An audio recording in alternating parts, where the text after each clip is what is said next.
Frère Russell, non, ça, non. Oui, je veux dire, vous avez dit qu'il était un peu plus grand. Alors j'ai dit, de ce côté-ci, mais pas tout à fait de ce côté-ci.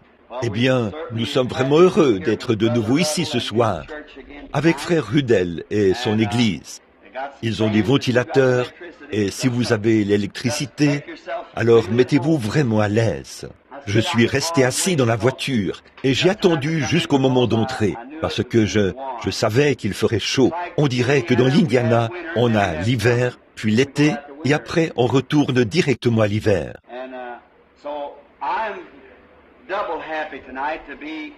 Alors, je suis doublement heureux ce soir d'être derrière cette chaire chez Frère Rudel, parce que Frère Rudel est presque comme l'un de mes fils. Je me souviens du temps où son père et moi travaillions ensemble, il y a des années, et par la suite, quand ce garçon est né et qu'il a reçu son instruction, il a étudié à l'Institut God's Bible School.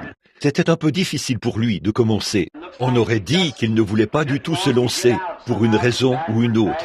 Il était timide, hésitant, mais finalement, il a fait le saut, et voici les fruits de son engagement. Et, à mon avis, Frère Rudel ne fait que commencer. Ceci n'est que le commencement, et il est difficile de dire jusqu'où ceci ira. Mon souhait, c'est que cela se répande dans les bois où c'est sombre ici, comme je disais à quelqu'un dehors, Frère Mike Egan, qu'il y a quelques années, je chassais l'écureuil dans ce coin-ci. Comme les choses changent, on dirait que la civilisation a pris le contrôle.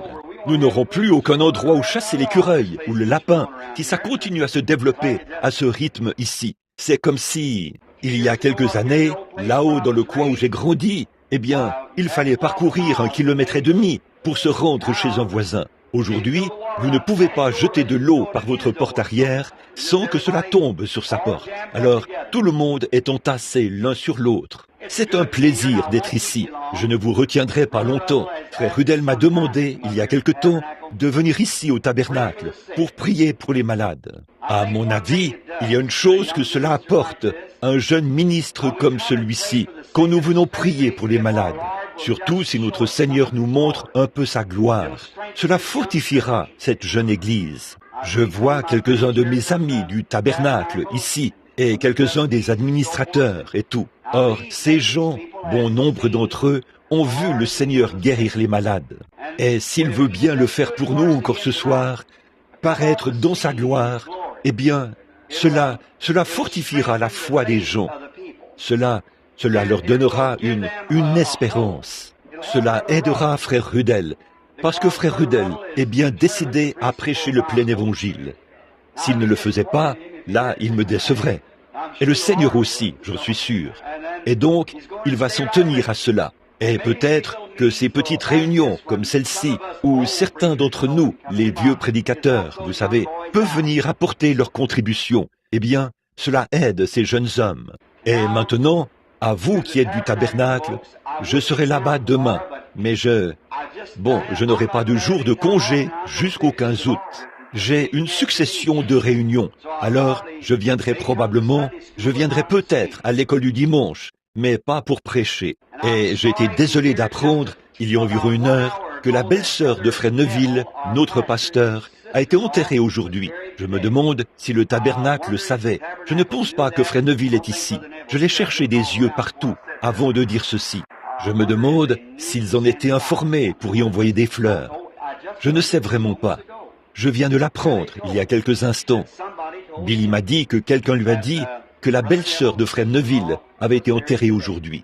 Je suis vraiment désolé de l'apprendre. Elle était une de mes parentes éloignées par alliance. Et je suis désolé d'apprendre qu'elle est partie. 2 autres de mes amis sont étendus là ce soir. Dave Wright et Monsieur Hanson. Je ne savais même pas qu'ils étaient malades. Tous les 2 sont morts à l'hôpital, hier et ce matin, je pense. Donc, ça montre une chose, c'est que nous ne sommes pas ici pour très longtemps. Nous avançons simplement sur le chemin. Nous ne savons pas à quel moment Dieu retirera notre numéro de carte du fichier là-haut. Nous aurons à répondre. Ainsi, alors que nous commençons le service de ce soir, je sais qu'il fait chaud, très chaud. Mais souvenons-nous que nous venons ici pour faire tout notre possible, pour montrer à Dieu que nous sommes sincères et que nous l'aimons. Et nous voulons que toute personne qui ne l'aime pas ici tombe amoureuse de lui ce soir. Quant à tous ceux qui ne croient pas en lui, nous voulons que vous croyiez en lui de tout votre cœur ce soir, afin que cette réunion soit quelque chose qui sera un tournant historique ici dans ce tabernacle, et que vous puissiez faire référence à cette soirée et dire, ce soir-là, le Seigneur est venu à nous et a fait telle et telle chose. Ainsi donc, maintenant, avons d'ouvrir la Bible pour lire la parole. M'entendez-vous bien, là, en arrière, tout au fond? Je me demande si, ici, est-ce que vous m'entendez bien? Est-ce que ça va là-bas? Je n'ai pas vu beaucoup de hochements de tête. Et ça, est-ce que c'est mieux? Très bien. Alors, maintenez ça comme ceci. Maintenant, courbons la tête un instant pour prier. Et en ce moment solennel, je me demande s'il y a quelqu'un ici qui aimerait qu'on pense à lui dans la prière. Voulez-vous lever la main? Que Dieu bénisse chacun de vous. Il voit et il sait. Notre bienveillant Père Céleste, nous venons dans ta présence avec respect et nous avons non seulement la tête inclinée, mais le cœur aussi. Car nous sommes conscients qu'il est écrit dans ta parole, là où 2 ou 3 sont assemblés, je serai au milieu d'eux. Nous sommes donc assurés que tu es ici maintenant, que le glorieux Saint-Esprit se déplace dans ce petit bâtiment, parce que c'est une promesse de Dieu. Nous te prions de bénir notre rassemblement ce soir. Bénis cette petite église, son pasteur, tous ses collaborateurs et tous les membres. Puisse-t-elle croître encore et encore, jusqu'à devenir un grand phare pour le royaume de Dieu, au point que les gens viendront de loin et de près pour visiter, pour voir les œuvres du Seigneur. Puisse-t-elle être comme le temple d'autrefois, où des gens du monde entier venaient écouter la sagesse de Salomon, et où beaucoup de grandes choses se produisaient. Et partout où nous nous assemblons en son nom, c'est là le lieu de rencontre, le temple du Seigneur. Et nous te prions d'honorer tes serviteurs ce soir, de même que les prières que nous t'adressons et les cantiques que nous chantons. Et bénis la parole, Seigneur. Alors qu'elle sera proclamée, puisse-t-elle vraiment tomber dans une terre fertile. Seigneur, nous te prions de déraciner maintenant même toute ronce, toute racine d'amertume et toute incrédulité du cœur des gens, afin que la parole puisse tomber sur une bonne terre fertile, riche et fertilisée, et que cela produise de grands résultats pour ces gens. Bénis tous ceux qui ont levé la main. Tu les as vus et tu connais leurs besoins. Accorde-nous cela, Père, car c'est au nom de ton Saint-Fils, le Seigneur Jésus, que nous le demandons. Amen. Maintenant, ce soir, vous qui avez vos Bibles, j'aimerais que vous preniez avec moi Jean chapitre 6. Et commençons vers le verset 66 et lisons quelques lettres. Jean 6, 66. Dès ce moment, plusieurs de ses disciples se retirèrent, et ils n'allaient plus avec lui. Jésus donc dit aux 12, « Et vous, ne voulez-vous pas aussi vous en aller ?»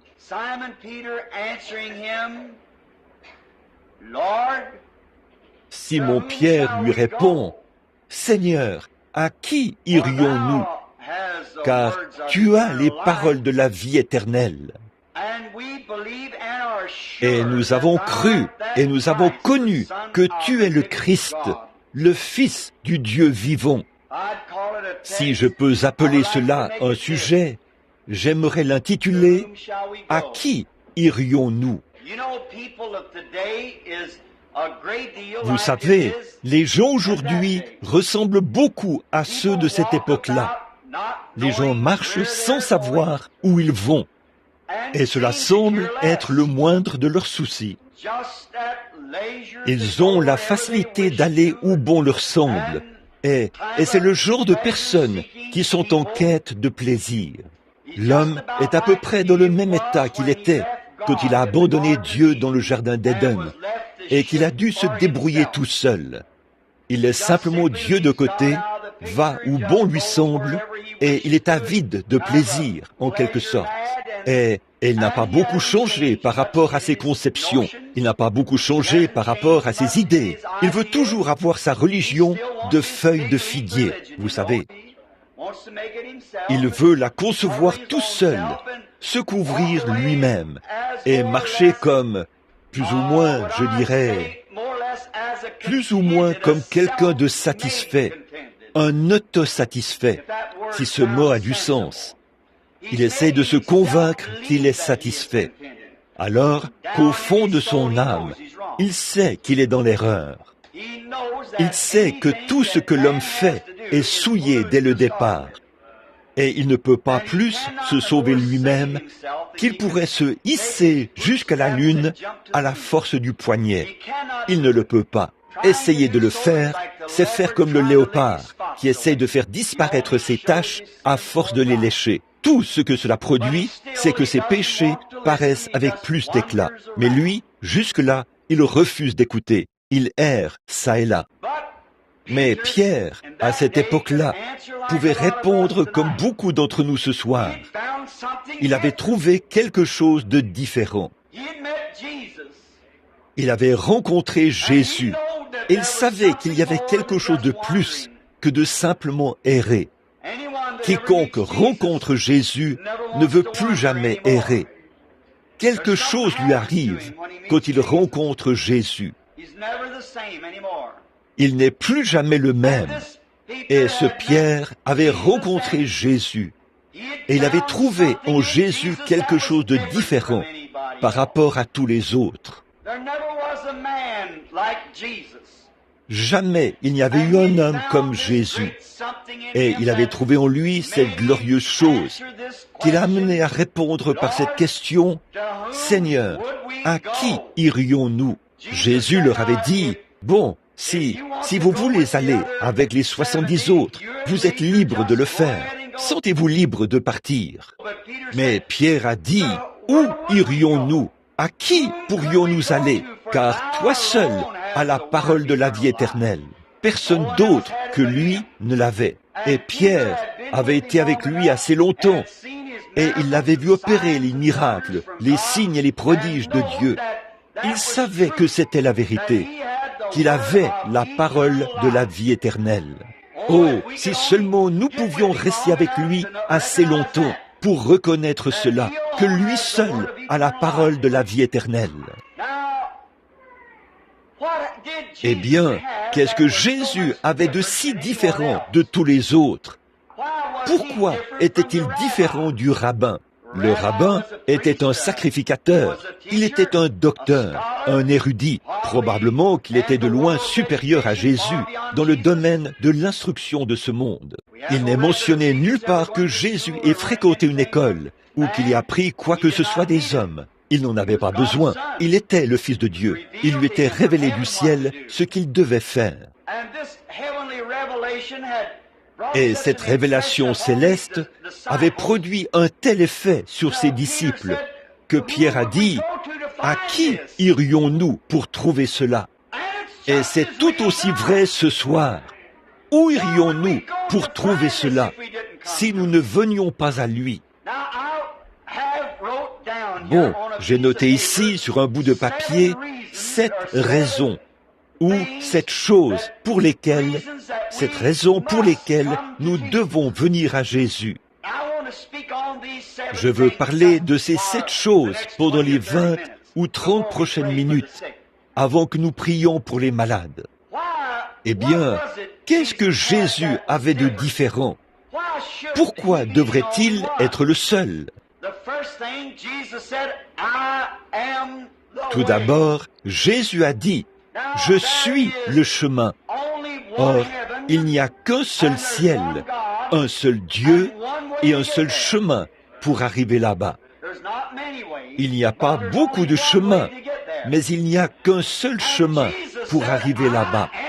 Et Jésus a dit, « Je suis ce chemin. » Or, nous essayons de fabriquer d'autres chemins. Nous essayons de dire qu'il y a d'autres chemins. Nous avons le chemin du credo, et nous essayons de suivre ce chemin-là. Beaucoup d'entre nous, dans les églises, nous avons un certain credo auquel nous nous conformons, et c'est peut-être très bien, comme couverture de feuilles de figuier. Mais pour ce qui est d'aller au ciel, vous devez passer par Jésus, car c'est lui le chemin.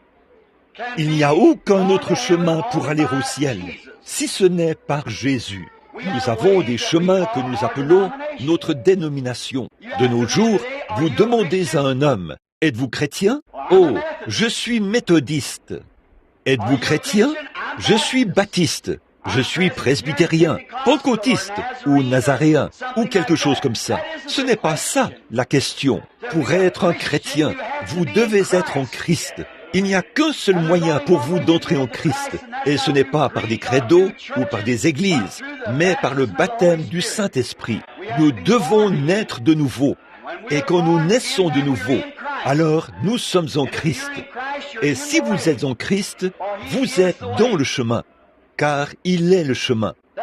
Il y a un homme dans la Bible dont Jésus a parlé une fois dans sa célèbre parabole. Dans cette parabole, il disait qu'il y avait un homme riche qui avait fait préparer un souper en l'honneur de son fils. Et ce souper était un souper de noces. Puis, il a invité les gens à venir. Et après que tout était fin prêt pour ce souper et qu'on était sur le point de servir le repas, tous les invités avaient été installés. À table se trouvait un homme qui ne portait pas d'habit de noces. Bon, beaucoup de lecteurs de la Bible connaissent très bien ce passage de l'Écriture. Et le roi a dit à cet homme, « Mon ami, pourquoi es-tu ici sans habit de noces ?» La question lui était posée. Pourquoi es-tu venu sans habit de noces? Et l'avez-vous remarqué? La Bible dit, il a eu la bouche fermée. Il n'avait aucune excuse. Maintenant, j'ai eu le plaisir d'être dans des endroits en Orient et de voir des mariages orientaux. Ça n'a pas changé. Ce sont les mêmes coutumes depuis des milliers d'années. Alors, lorsqu'un souper de noces doit être offert en l'honneur de quelqu'un, l'époux fournit des vêtements de cérémonie à tous les invités. Parce que parmi ses amis, il y a des pauvres, des riches et des gens quelconques. Mais chaque personne qu'il invite reçoit une invitation. Et cette invitation porte le nom de l'époux. L'invité présente cette invitation à la porte. Il y a un portier qui se tient à la porte. Et c'est lui qui a les vêtements. Par conséquent, un homme très bien vêtu se présente là. Et le portier lui met le vêtement de cérémonie ordinaire. Un autre se présente là, sobrement vêtu. Il n'est pas si mal habillé, mais il reçoit le même genre de vêtements de cérémonie que l'homme riche. Et puis, le suivant arrive. Oh, sans doute que comme il avait été invité au souper, il voulait tellement faire honneur à son ami qu'il a lavé ses vêtements. Et oh, il a fait tant de choses pour se préparer. Mais c'est en vain qu'il l'a fait. C'est pareil avec nous. Nous ne pouvons rien y faire. Dieu a pourvu à notre salut par Jésus-Christ. Et ce n'est pas parce que nous sommes capables de faire ou par le nombre de bonnes choses que nous pouvons faire. Et tout cela, c'est très bien. Je n'ai rien à dire contre ça. Mais c'est par la grâce que vous êtes sauvés, par le moyen de la foi. Ainsi donc, cet homme pauvre reçoit le même genre de vêtements de cérémonie que l'homme riche a reçu et que l'autre homme a reçu. Ainsi, lorsqu'ils se retrouvent autour de la table, ils ont tous la même apparence. Maintenant, qu'est-il arrivé à cet homme? Qu'est-il arrivé?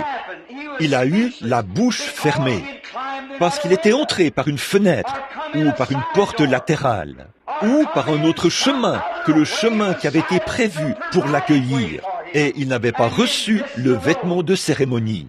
Il en sera ainsi au jour du jugement. Il existe d'autres chemins. Il y a des chemins d'église, il y a des chemins de credo, il y a des chemins pour toutes sortes de choses. Mais Jésus a dit, c'est moi qui suis le chemin. Dans Jean 10, il a dit, je suis la porte de la bergerie. Et aujourd'hui, les gens tout comme il en était à l'époque, ils refusent tout simplement de suivre ce chemin-là. Ils veulent suivre leur propre chemin. Ils se disent que c'est tout aussi bon. Il y a quelque temps ici, je crois que c'était à Louisville, il y avait un jeune homme. Il avait un problème à l'une de ses oreilles. Eh bien, il est allé voir son médecin, et son médecin lui a prodigué des soins pendant plusieurs semaines. Et ça empirait.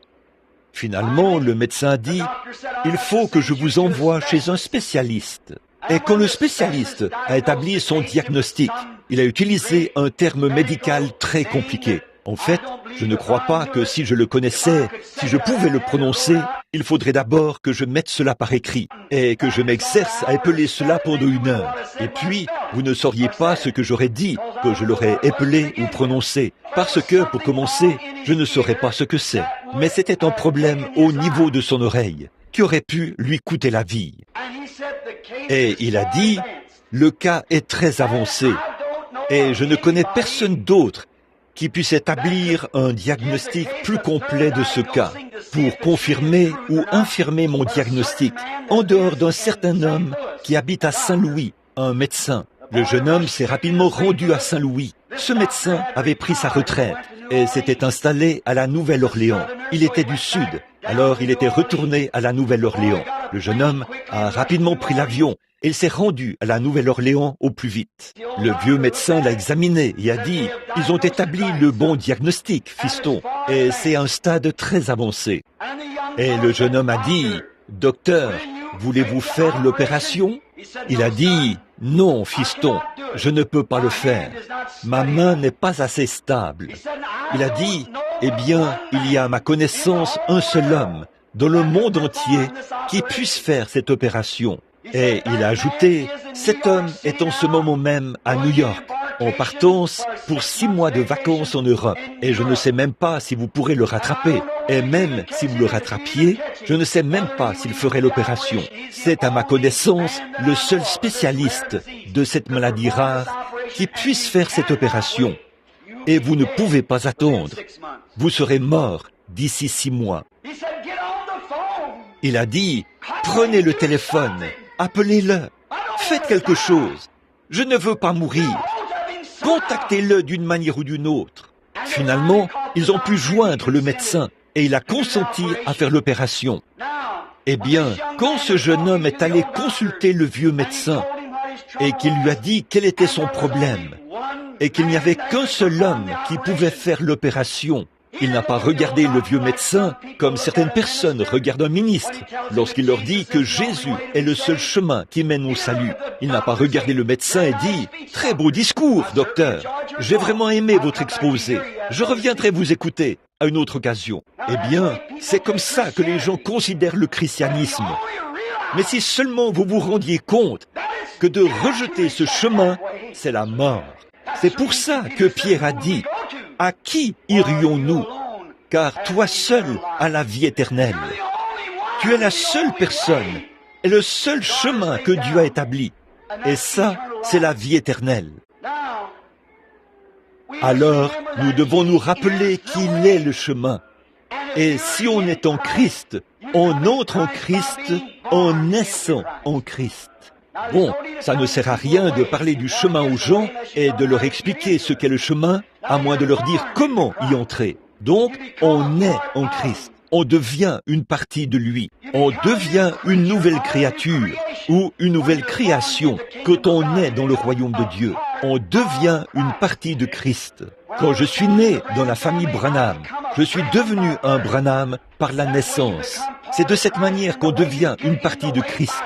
Et la manière d'entrer dans le chemin, c'est par la nouvelle naissance. C'est vrai, c'est comme ça qu'on entre dans le chemin. Et Jésus a dit, « Je suis le chemin ». Nous pourrions rester longtemps là-dessus. Mais la chose suivante qu'il est, il est la vérité. Rien ni personne d'autre que lui n'a la vérité. Oh, je sais qu'aujourd'hui, nous avons des gens religieux qui vont ça et là en disant, eh bien là, nous sommes la vérité. Nous avons la vérité. Nous allons à une église. Ils disent, nous avons la vérité. Nous allons à une autre église. Ils disent, non credo, nous avons la vérité. Nous allons encore ailleurs. Nous avons le catéchisme d'autrefois. Nous avons la vérité. Jésus a dit qu'il était la vérité. Alors, Vous ne pouvez pas avoir la vérité tant que vous n'avez pas Jésus. Comment le recevez-vous? Par la nouvelle naissance. Mais vous ne pouvez pas avoir la vérité tant que vous n'avez pas Jésus.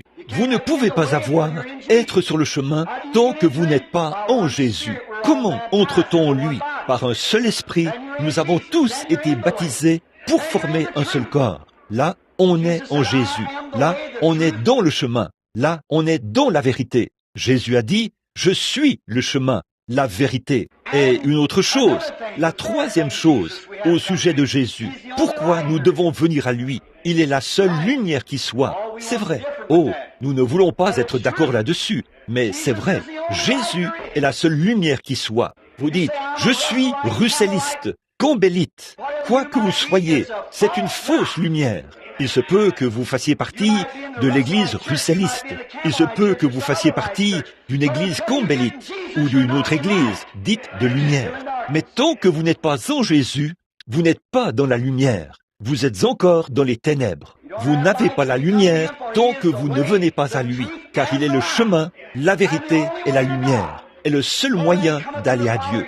Nul ne vient au Père que par moi. Donc, vous ne pouvez pas aller à Dieu, vous ne pouvez pas aller au ciel. Vous devez entrer dans le chemin, et c'est Jésus qui est ce chemin. Il est la seule vérité qui soit. Il est la seule lumière, la seule vraie lumière. La seule vraie lumière manifestée, c'est Jésus-Christ. Nous avons la lumière des Mormons, nous avons la lumière méthodiste, nous avons la lumière baptiste, nous avons la lumière pentecôtiste, nous avons toutes sortes de lumières. Mais Jésus est la vraie lumière. Il est la seule lumière. Nous sommes les enfants. Si nous sommes nés de nouveau, nous sommes les enfants du jour. Les enfants du monde marchent dans les ténèbres. Ils marchent la nuit. Ils aiment les ténèbres. La Bible dit, les hommes aiment, les gens aiment les ténèbres plus que la lumière, parce que la lumière rendrait leurs œuvres manifestes. Dès que le soleil se lève, chaque lézard, chaque bestiole, les insectes du royaume des ténèbres, qui marchent la nuit, ils iront se cacher sous quelque chose. C'est pareil quand la lumière de l'Évangile commence à briller. Chaque mauvaise action essaie de se cacher sous quelque chose. Oh, disent-ils, nous avons la lumière, parce que nous vivons la nuit. Si vous marchez dans la lumière la nuit, c'est que vous marchez sous une lumière artificielle. Il n'y a qu'une seule vraie lumière du jour, c'est la lumière du soleil. Il n'y a qu'une seule vraie lumière chrétienne, c'est la lumière du Fils de Dieu. Il est la seule vraie lumière. Oui, en lui est la vie, aussi sûr que la lumière du soleil produit la vie. Toute vie botanique pousse à la lumière du soleil. L'année dernière, et l'hiver est arrivé, avec le gel et tout. Mais dès que le soleil a commencé à briller sur la terre, qu'est-ce qui s'est passé? Une nouvelle vie est apparue. Je parlais à un homme, Monsieur Wood, qui est au fond. Nous étions dans le Kentucky. J'ai rencontré un homme qui était censé être un incrédule. J'ai appris qu'il vient de mourir. Et lui, Monsieur Wood, était allé lui demander si nous pouvions chasser l'écureuil sur ses terres.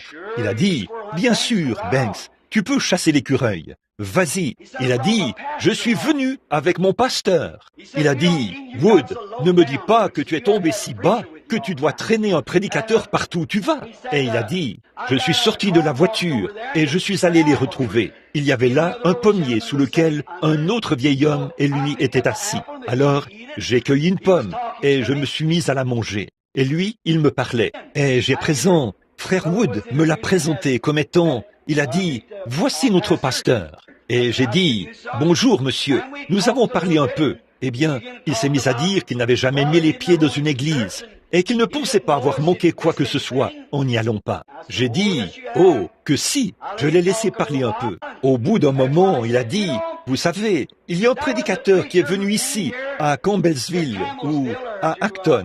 C'est une petite ville.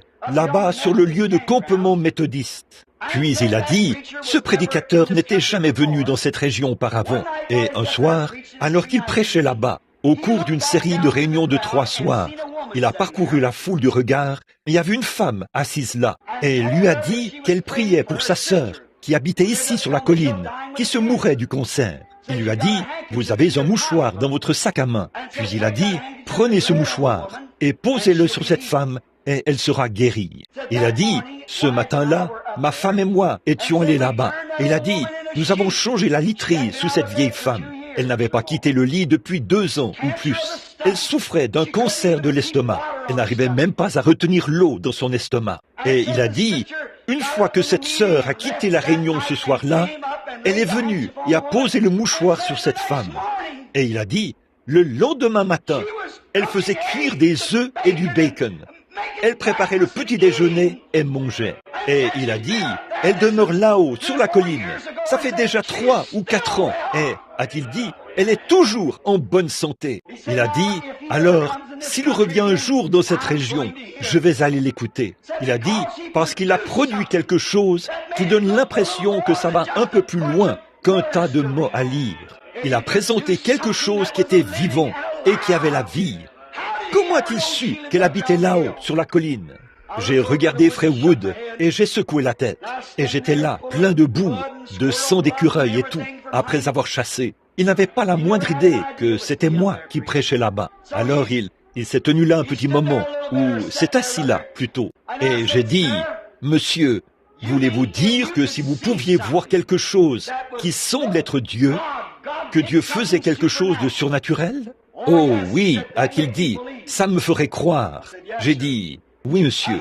J'ai dit, quel âge a ce pommier? Il a dit, une 30aine d'années. Je l'ai planté là, en telle et telle année. J'ai dit, il produit des pommes chaque année? Oui. J'ai dit, là nous sommes seulement vers la mi-août. Nous n'avons pas eu le moindre gel ou la moindre vague de froid. J'ai dit, nous n'avons eu rien d'autre comme tant qu'un été chaud. Alors, dites-moi, comment se fait-il que les feuilles tombent de cet arbre? Il a dit, la sève est retournée dans le sol. J'ai dit, si elle n'y retournait pas, alors cet arbre mourrait en hiver. C'est vrai, si la sève restait dans l'arbre, ça le tuerait. Elle doit descendre dans les racines pour s'y cacher. J'ai dit, alors, dites-moi ce qui fait descendre cette sève, alors qu'on est au beau milieu de l'été. Quelle intelligence l'a fait descendre dans les racines pour y passer l'hiver et remonter au printemps prochain pour vous donner une autre récolte de pommes. Et je vous dirais que c'est le même esprit qui m'a dit de dire à cette femme d'aller poser ce mouchoir sur elle. C'est le même Dieu. Il a dit, vous n'êtes pas ce prédicateur? J'ai dit, oui monsieur, c'est bien moi. J'ai dit, vous voyez, vous cherchez quelque chose dans une réunion, mais Dieu est juste là, partout, autour de vous. Vous ne pouvez pas manquer de voir cela. Observez la nature. Bon, certaines personnes pourraient refuser de marcher à la lumière du soleil. Qu'en serait-il s'il y avait une telle personne qui dirait « Oh, le soleil ne brille pas, non monsieur, je ne crois pas cela ». Puis il descend rapidement dans son sous-sol et dit « Je ne sors que lorsqu'il fait nuit. Lorsque je sors, et il refuse l'aide du soleil. » Eh bien, s'il le fait, c'est à cause de sa propre stupidité. C'est tout. Le soleil brille. Quelqu'un se présente à la fenêtre et crie « Sors, Jean, le soleil brille !» Je refuse de croire à de telles absurdités. Ça, c'est du fanatisme. Eh bien, il ne profitera certainement pas de la chaleur du soleil. Il ne profitera certainement pas des rayons vivifiants que produit le soleil. Il ne profitera certainement pas de sa beauté et de la vie qu'il produit. C'est pareil pour un homme ou une femme qui essaye d'aller au ciel par le moyen d'un credo, qui essaye d'aller au ciel par le moyen d'une église. Sans Jésus, c'est impossible. Il est le chemin, la vérité et la lumière. Aussi sûr que le SOLEIL manifeste toute vie végétale, le FILS manifeste la lumière éternelle. Lui seul a la lumière éternelle. Voilà pourquoi nous devrions venir à lui. Au moyen d'une église, nous manquerons le but. Au moyen d'un credo, nous manquerons le but. Pour trouver la lumière éternelle, c'est uniquement à lui que nous devons aller. Lui seul. Pierre a dit, c'est toi seul qui as cela. C'est pour ça que nous sommes ici. Nous venons à toi pour recevoir cela. Maintenant, regardez bien, quand ce soleil commence à briller, eh bien, il n'y a pas une seule semence dans le sol qui ne vivra pas. Elle ne peut pas s'en empêcher. Construisez un trottoir le long de votre route ou le long de votre sentier. Recouvrez-le de béton. Faites-le d'une largeur d'1,20 m. Que le soleil se mette à briller et que l'herbe pousse. Où verrez-vous le plus d'herbe? Là, au bord du trottoir. Qu'est-ce qu'il y a? Ce sont ses racines. On ne peut pas cacher une vie du soleil. Une fois que le soleil se met à briller, ces petites racines se frayent un passage, même sur une centaine de mètres, s'il le faut, et elles remontent à la surface. C'est l'herbe qui était sous le trottoir. C'est celle qui était là, en dessous. La lumière brille, et quand la lumière brille, la vie commence à exister. Et quand le Fils de Dieu brille dans un cœur, la vie éternelle commence à exister. Je suis le chemin, la vérité et la lumière. Voilà 3 raisons pour lesquelles nous devrions venir. La 4e, c'est que Jésus est le seul fondement sûr et certain sur lequel on peut bâtir quoi que ce soit. C'est vrai, c'est le seul fondement sur lequel on peut bâtir. Tout autre fondement, c'est du sable mouvant. Christ est le roc où je me tiens. Tout le reste est sable mouvant.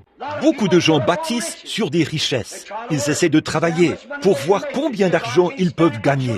Ils disent, si je ne peux pas le dépenser, mes enfants après moi pourront le faire. Qu'est-ce que cela produit? Cela nous ramène à l'esclavage. Vous devenez esclave de votre argent. Beaucoup de gens, peut-être, vous n'avez pas besoin d'être millionnaire pour le devenir. Il vous suffit de convoiter l'argent et vous êtes tout aussi coupable qu'un millionnaire. Voyez, il y aura autant de pauvres que de millionnaires en enfer. En effet, il s'agit de votre attitude à l'égard de cela, de ce que Dieu vous a donné. Eh bien, si vous bâtissez sur la richesse, cela s'écroulera. Aussi, il y a une grande chose sur laquelle l'Amérique essaie de bâtir. Elle essaie de bâtir sur le fondement de la popularité. Les jeunes filles et les jeunes garçons, ils regardent les vedettes de télévision, les vedettes de cinéma. Ils essayent d'agir comme eux, de s'habiller comme eux, de les imiter. À quoi cela mène-t-il? Cela mène à une vie gâchée, une vie de chaos. C'est du chaume et du foin, ce qui sera brûlé au jugement. Jésus est le seul fondement sûr. C'est pour ça que nous devrions venir à lui. Personne d'autre n'a ce fondement. Les richesses ne l'ont pas. La popularité ne l'a pas. Et aujourd'hui, nous avons tant de fondements sur lesquels nous bâtissons. Oh, nous, les Américains ne peuvent rien faire. Le dimanche, il faut qu'ils construisent la clôture. Il faut qu'ils fassent ceci. Qu'est-ce que vous faites? Vous vous rendez compte que ce que vous construisez sera très bientôt réduit en miettes? Ces fondements-là sont des sables qui s'effritent. Beaucoup d'entre nous bâtissent sur l'instruction. Nous n'arrivons même pas à convaincre les enseignants d'aller enseigner à l'école. Nous parlons il n'y a pas de mal à ça. L'école, c'est bien, elle a sa place. Mais elle ne remplacera jamais Christ. Non, monsieur. Maintenant, on n'arrive même pas à avoir des enseignants. Nos adolescents sont si intraitables que les gens n'essayent même pas de les éduquer. Le petit Oswald et tous les autres, ils chassent les enseignants du bâtiment. Ils organisent des manifestations. Ils se mettent en grève. Ils ferment l'école. Je ne les blâme pas. Moi non plus, je ne voudrais pas être un enseignant si je le pouvais. Mais nous parlons d'instruction. Bon, l'instruction, il n'y a pas de mal à ça. Nous ne voulons pas d'un tas d'analphabètes, mais nous voulons que l'instruction soit à sa place. Mais le problème, c'est qu'aujourd'hui, nous avons essayé d'instruire ceux qui se tiennent derrière notre chair. Et quand nous l'avons fait, nous avons ôté le chemin. Et c'est Christ qui est ce fondement et ce chemin. Quand nous avons placé l'instruction, c'est très bien. Mais écoutez, bien des fois, l'instruction mène au démon de l'instruction. Et ce démon de l'instruction vous fait devenir un « je sais tout ». Et à ce moment-là, vous devenez un incrédule et vous reniez Christ. Donc, vous ne pouvez pas bâtir sur le fondement de l'instruction. Nous ne pouvons pas non plus bâtir cela sur des pouvoirs politiques. Vous dites, eh bien, ça m'intéresse vraiment. Je suis démocrate, je suis républicain, les 2 partis sont pourris. Il n'y a qu'un seul fondement, bâtissé sur Christ. Cette nation n'a pas besoin de bâtir sur un autre fondement que Jésus-Christ. C'est vrai, aucun autre fondement n'a été posé. Aucun autre fondement vous permet d'aller au ciel. Aucun autre fondement n'est sûr, si ce n'est le fondement de Jésus-Christ. Il y a quelque temps, à New York, j'étais en voiture avec un de mes amis, un ministre, et j'ai dit, quel grand bâtiment! J'ai dit, regarde ça, il a probablement 50 ou 60 étages. C'est un bâtiment gigantesque, comme c'est beau. J'ai dit, eh bien, il n'y a personne là-dedans. Il a dit, Non, et il n'y en aura pas. J'ai dit, quel est le problème? Il m'a donné l'estimation approximative de ce que ce bâtiment a coûté, des millions, pour construire ce bâtiment. Eh bien, et je dis, pourquoi personne n'y a-t-il emménagé? Il a dit, au moment où le bâtiment était presque terminé, et que tout l'extérieur était impeccable, et tout, a-t-il dit, on a découvert que la fondation n'avait pas été bien faite. Elle reposait sur une sorte de roche tendre, et non sur de la vraie roche. Alors ce bâtiment a été condamné. Il n'a donc servi qu'à une seule chose, pour que l'entrepreneur monte au sommet du bâtiment et se jette dans le vide pour se suicider. Peu importe combien l'extérieur peut avoir l'air beau, il n'y a aucun autre fondement qui soit sûr, en dehors du fondement de Jésus-Christ. Il est le vrai fondement sur lequel bâtir. À Mexico, une belle ville, j'y étais il y a quelques années. C'est là que le petit bébé est mort. Il y a quelque temps, j'ai pris un homme en ville. Il était ivre au possible et je l'ai ramené. Et il a dit, je vous ai vu une fois, alors que vous étiez debout quelque part, révérend, docteur ou quelque chose comme ça. Il est catholique, m'a-t-il dit. Et il a dit, vous avez ramené à la vie une petite fille morte. Moi, a-t-il dit, je vous ai toujours respecté. J'ai dit, connaissez-vous Jésus? Il a dit, je suis catholique. J'ai dit, je ne vous ai pas demandé l'église dont vous faites partie. J'ai dit, connaissez-vous Jésus? Et je lui ai raconté l'histoire de cette petite femme catholique qui s'était tenue là depuis 9 heures du matin avec un bébé mort dans ses bras. Jusqu'à 22h30 ce soir-là, il pleuvait à verse et le Seigneur a ramené ce petit bébé à la vie. Je n'avais pas permis que cela soit publié tant que le médecin ne l'avait pas confirmé. Il a dit, le bébé est mort. Il l'avait déclaré mort à 9h ce matin-là. Et il était 22h30 ce soir-là. Et pour autant que je sache, ce petit bébé vit encore aujourd'hui. Bon, dans cette ville, c'est une belle ville. Mais tous les bâtiments commencent à pencher vers l'arrière. Parce qu'ils voulaient tellement avoir un architecte des temps modernes pour qu'il produise de beaux bâtiments raffinés. Et je doute qu'il y ait un endroit au monde qui soit plus beau que là-bas. Mais ils n'ont pas creusé assez profondément pour atteindre le roc. Voilà ce qui ne va pas dans nos églises aujourd'hui, mon ami. Voilà ce qui ne va pas chez les baptistes, les méthodistes, les presbytériens, les pentecôtistes, les nazaréens.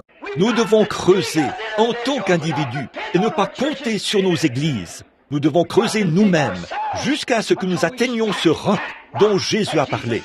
Sur ce roc, je bâtirai mon église et les portes du séjour des morts ne prévaudront point contre elle. Assurément, il est le seul vrai fondement. Puis, une autre chose, cinquièmement, je devrais dire ceci, il est le seul vrai bonheur et la seule vraie paix qui soit sûre. C'est pour ça que nous venons à lui. Oh, je sais que vous pouvez rire comme un fou, ou que vous pouvez aller là et rire jusqu'à l'hystérie lorsqu'une vedette de cinéma lance une plaisanterie, ou quelque chose, ou quelqu'un. Il se peut que vous preniez un verre de trop et que vous vous mettiez à rire comme un imbécile, mais cela ne vous procure pas la paix. Il n'y a pas de paix ni de bonheur qui soit semblable au fait de venir à Jésus-Christ. J'ai vu des gens faire semblant. J'ai vu des jeunes femmes essayer de se faire admirer dans leur nouvelle tenue et prétendre être heureuses. Elles ne le sont pas. Elles ne font que préparer un feu peint. On ne peut pas se réchauffer à la peinture d'un feu. Vous avez vu des jeunes hommes essayer de faire croire que leurs muscles étaient tellement gros que l'on pouvait y enfoncer un clou sans lui faire mal, et que même la lame d'un couteau se tordrait là-dessus. Donnez-lui seulement quelques années, et le voilà tout vieux et ridé. Il n'existe pas de bonheur éternel en dehors de Christ. Regardez bien, vous qui êtes ici ce soir, en parfaite santé, votre famille est en parfaite santé, ceux autour de vous. Qu'en est-il de votre maman qui n'est pas ici? Qu'est-ce qui vous dit que votre papa n'est pas en train de mourir en ce moment? Qu'est-ce qui vous dit que l'un de vos enfants ne s'est pas fait tuer loin d'ici il y a quelques minutes? Qu'est-ce qui vous dit que quelque chose d'autre ne s'est pas produit? Qu'est-ce qui vous dit que vous sortirez de ce bâtiment ce soir? Vous pourriez avoir une crise cardiaque et vous effondrer. Vous n'en savez rien. Donc, il n'y a pas de bonheur éternel en dehors de Christ. C'est pour cette raison que nous devons venir à lui. Vous pouvez boire du whisky, vous pouvez avoir du plaisir, vous pourriez obtenir les choses du monde, mais elles ne procurent pas un vrai bonheur. Rien ne peut donner la paix comme lui. Il donne la paix. Oh, dites-vous, j'ai la paix. Si jamais vous avez trouvé la vraie paix, c'est que vous avez Jésus. Si vous n'avez pas Jésus, vous ne savez même pas ce que la paix signifie, jusqu'à ce que vous veniez à lui. J'ai vu des gens, des rois, des potentats, de grands hommes, des athlètes, des vedettes de cinéma et tout le reste. Ils ne sont pas en paix. Regardez-les, observez leurs yeux pendant quelques instants. Ce sont des névrosés. Voyez, aucun homme, aucune femme, aucun enfant, personne ne peut avoir la paix en dehors de Jésus-Christ. Je vous donne ma paix. Je ne vous la donne pas comme le monde. Voyez, non pas comme le monde vous la donne, mais il a une paix éternelle, une paix reposante. Que vous viviez, que vous mouriez, que, peu importe s'il pleut ou si le soleil brille, vous avez la paix de toute façon. J'aime le vieux cantique que chante frère Chakarian, que ce grand colosse chante. J'ai la paix comme le fleuve. J'ai la paix comme le fleuve. Oh, c'est vrai. Quand vous avez la paix, c'est que vous avez Christ. Christ est votre paix. C'est pour cela que nous devons venir à Christ pour trouver la paix. Maintenant, il y a encore une chose que je veux dire. La sixième chose, la sixième chose, c'est qu'il est le seul accomplissement qui soit permanent. Dites-moi ce que vous pourriez obtenir, ce que vous pourriez accomplir, qui serait éternel en dehors de Jésus-Christ. Faites-vous construire une belle maison, obtenez $1 million. Soyez la femme la plus populaire du pays. Soyez l'homme le plus fort qui ait jamais marché dans la rue. Soyez le boxeur professionnel qui détient le record mondial ou quoi que ce soit d'autre. Voyez, si vous ne finirez pas par faner, dépérir et mourir. C'est vrai, il ne faudra que quelques levées et couchers du soleil.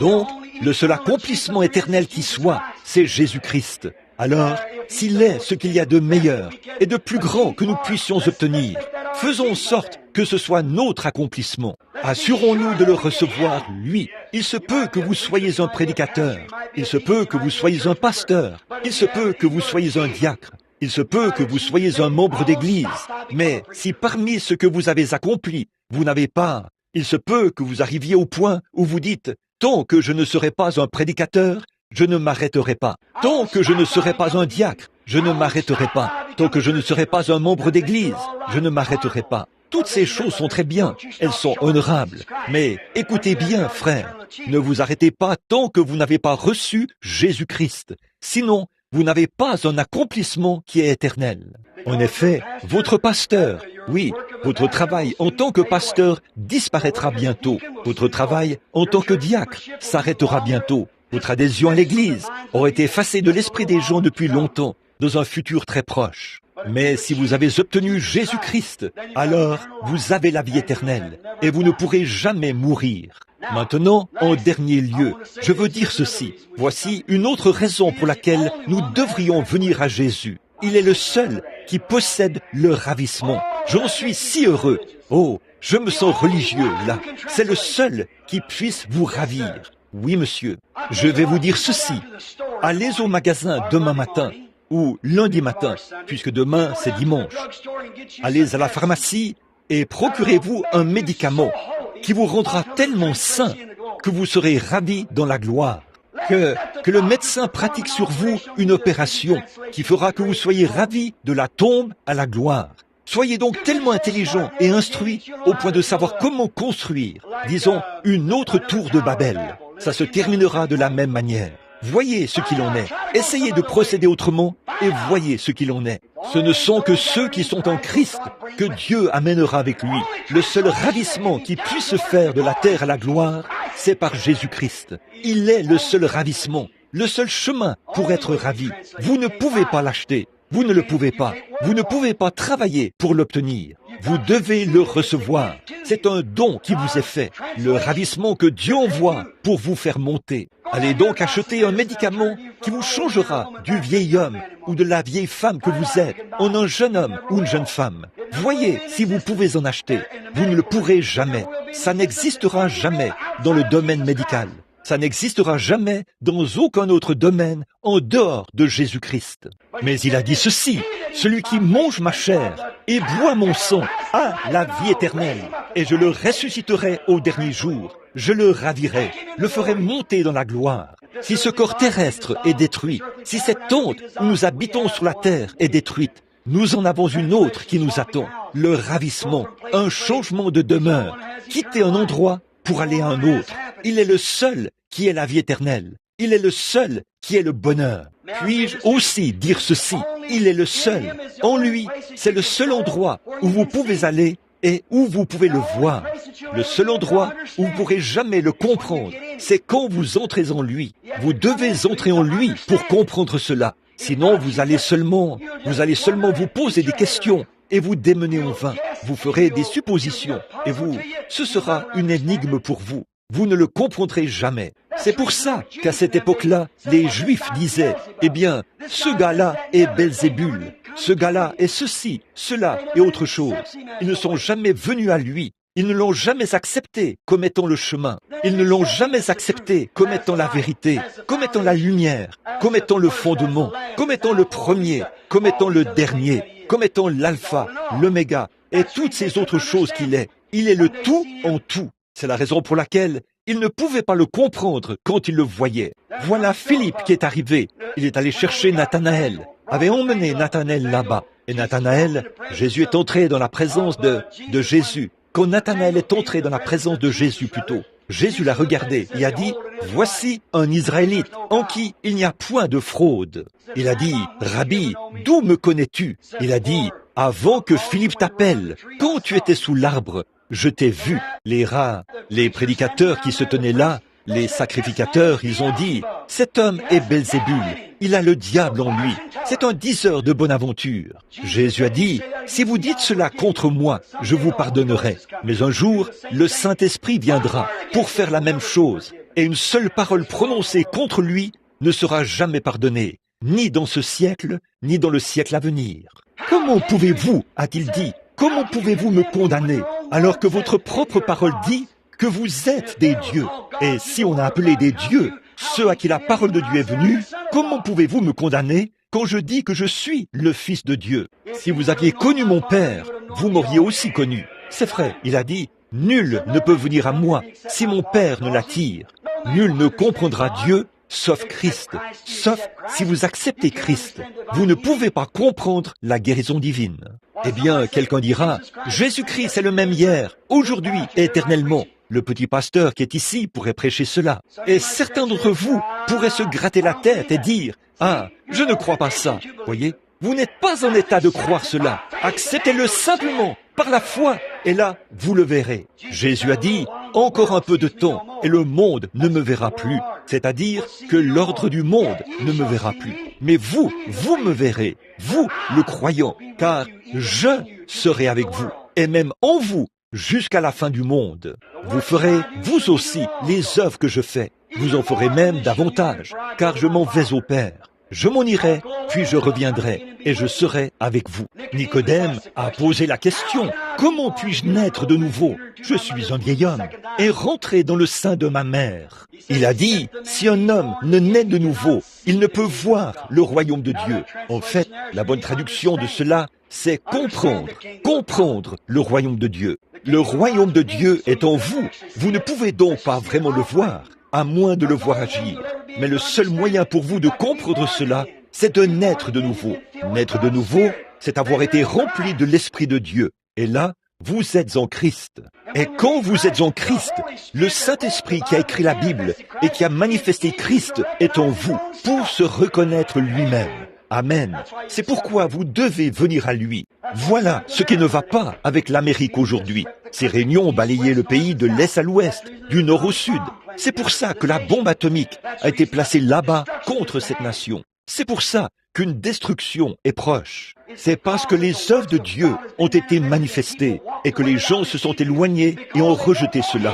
Parce qu'ils ne veulent pas de lui. Ils ont honte de lui. Oh, ils n'ont pas honte de leur Église. Ils n'ont pas honte de leur religion, mais ils ont honte de Jésus-Christ. Quand les apôtres ont quitté leur Église et ont reçu le baptême du Saint-Esprit à la Pentecôte, cela les a fait tituber comme des hommes ivres, parler en d'autres langues, et faire des choses bizarres et tout ça. Guérir les malades et tout. On les traitait de bondes, d'illettrés, de gens sans instruction. La Bible dit, ils étaient des hommes du peuple, sans instruction.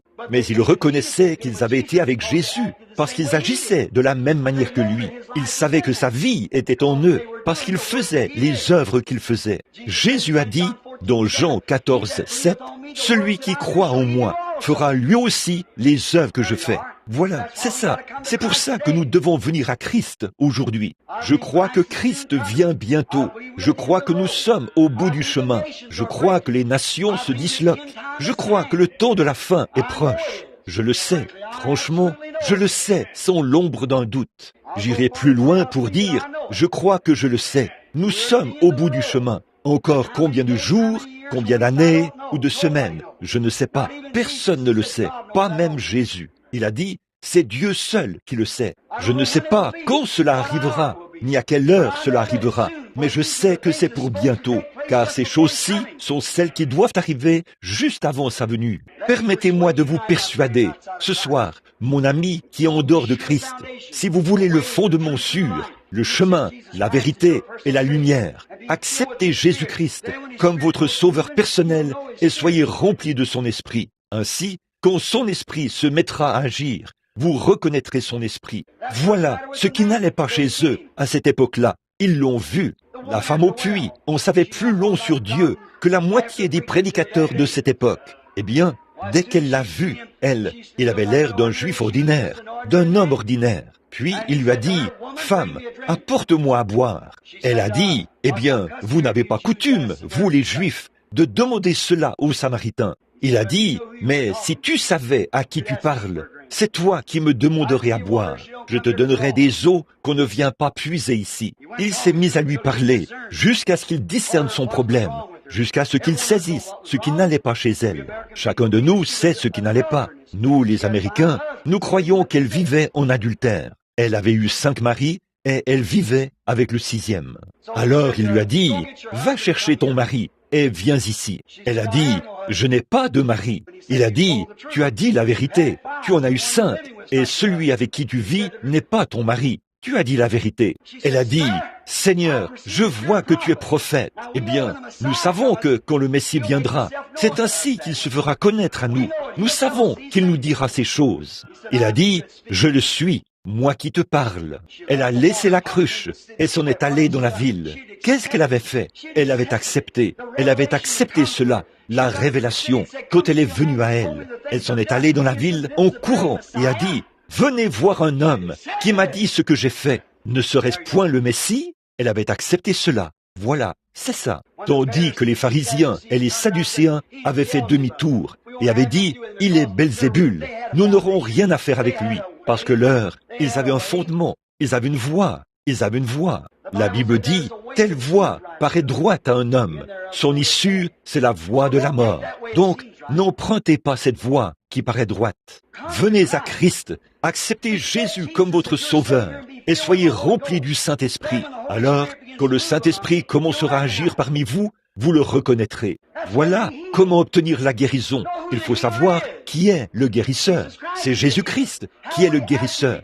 Comment agirait-il s'il venait ici ce soir pour vous guérir? Il agirait de la même manière qu'il agissait à cette époque-là. Une femme s'est frayé un chemin à travers la foule et a touché son vêtement. Il s'est retourné et a dit, « Qui m'a touché ?» Et tout le monde est resté tranquille. Et il a promené le regard jusqu'à ce qu'il la trouve. Puis il lui a dit qu'elle avait une perte de sang. Et il a dit, « Ta foi t'a sauvée. » Ça, c'était Jésus hier. C'est Jésus aujourd'hui. S'il est le même hier, aujourd'hui et éternellement. Vous ne pouvez pas croire cela tant que vous n'avez pas reçu Christ en vous. Alors, il témoigne lui-même que c'est lui. Vous voyez ce que je veux dire? C'est ainsi qu'on l'obtient. C'est en le recevant. Il y a 7 raisons pour lesquelles nous devrions le recevoir. Là, nous ne pouvons aller à aucun autre. Toi seul. Vous ne pouvez pas aller à l'église pour obtenir cela. Je ne connais aucune dénomination où vous pouvez aller pour obtenir cela. Je n'ai rien contre la dénomination, mais beaucoup de gens pensent que parce qu'ils font partie d'une église, c'est tout ce qu'ils ont à faire. Vous devez venir à Jésus. Il est le chemin et non l'église. Il est la vérité et non l'église. Il est la lumière et non l'Église. Il est le fondement, pas un fondement d'Église. Il est le bonheur éternel, la vie éternelle, le seul accomplissement qui soit permanent, le seul ravissement, le seul chemin qui permet de connaître Dieu, le seul chemin qui permet de voir la révélation, le seul chemin pour recevoir la guérison, c'est de venir à lui. Vous devez venir à lui et le reconnaître, croire en lui. Bon, vous dites, eh bien, frère Branham, je n'ai jamais vu de telles œuvres se produire. Eh bien, j'espère que vous en verrez. J'espère que vous verrez cela. Les réunions sont sur le point de commencer. Je veux que vous, qui êtes ici, qui voulez le trouver, le connaître, que vous priez pour le connaître. Combien aimeraient le connaître, afin de pouvoir le reconnaître, si son esprit vient dans les réunions? Levez la main. Dites, j'aimerais le connaître au point de le reconnaître. Je vous remercie. Comment le reconnaîtriez-vous? Du fait qu'il ferait les mêmes œuvres qu'il faisait quand il était ici sur la terre. Maintenant, dans Jean 5, 19, qu'est-ce qu'il a dit? Il est passé près de la piscine de Bethesda, où se trouvait un grand nombre de gens, des infirmes et des atrophiés. Jésus est passé près de ces 2000 personnes, ou plus. Il est passé près d'eux. Il a vu un homme étendu sur une paillasse. Car il savait, vous voyez, il l'avait déjà vu. Ça faisait des années qu'il se trouvait là. Et il a dit, il n'était pas infirme, il pouvait marcher. Il a dit, veux-tu être guéri? Il a dit, je n'ai personne pour m'amener dans l'eau. Pendant que j'y vais, quelqu'un qui peut marcher plus vite me devance et y entre le premier. Il a dit, pendant que j'y vais, un autre descend avant moi. Il lui a dit, prends ton lit et rentre chez toi. L'homme a pris son lit et est parti en marchant. Il est parti et a laissé tous les autres là-bas. Bon, ça ne donnait pas une très bonne impression, n'est-ce pas? Mais ça, c'était Jésus. Dans le cœur, pourquoi? Maintenant, si vous continuez la lecture, un autre verset, le verset 19, vous comprendrez pourquoi il l'a fait. Quand on lui a posé la question, il a dit, en vérité, je vous le dis, le Fils ne peut rien faire de lui-même. Il ne fait que ce qu'il voit faire au Père. Et le Fils aussi le fait. Vous le voyez? Comme le Père agit, moi aussi, j'agis jusqu'à présent. Autrement dit, le Père me montre une vision. Je vois ce qu'il me dit de faire. Et je dis exactement ce qu'il me dit de dire. Je fais uniquement ce qu'il me dit de faire. Eh bien ça, c'est le fondement. Ça, c'est la vérité. Ça, c'est le chemin. Ça, c'est la lumière. Alléluia. Ça, c'est Jésus. Vous dites, je ne l'ai jamais vu. Permettez-moi de dire ceci pour terminer.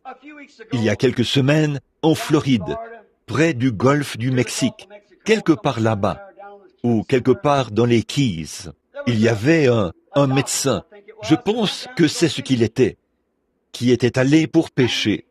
Il a loué les services d'un vieux guide qui était censé être un très bon guide et qui était censé savoir comment l'amener sur les eaux et le ramener. Le vieux guide est monté dans le bateau, a quitté la berge. Il s'est servi de ses rames pour s'éloigner tout juste un peu du rivage. Et il a attendu un moment. Il ne faisait pas encore jour. Et cet homme s'est mis à sentir ces drôles de vents qui soufflent en rafale sur l'océan tous les matins. Il a dit, dis donc, s'est-il mis à penser, nous flottons vers le large, la marée nous entraîne. Lorsqu'il regardait le bateau, il avait l'impression qu'ils avançaient. Il s'est dit, je ne veux pas parler à ce guide, mais je ferais mieux de dire quelque chose.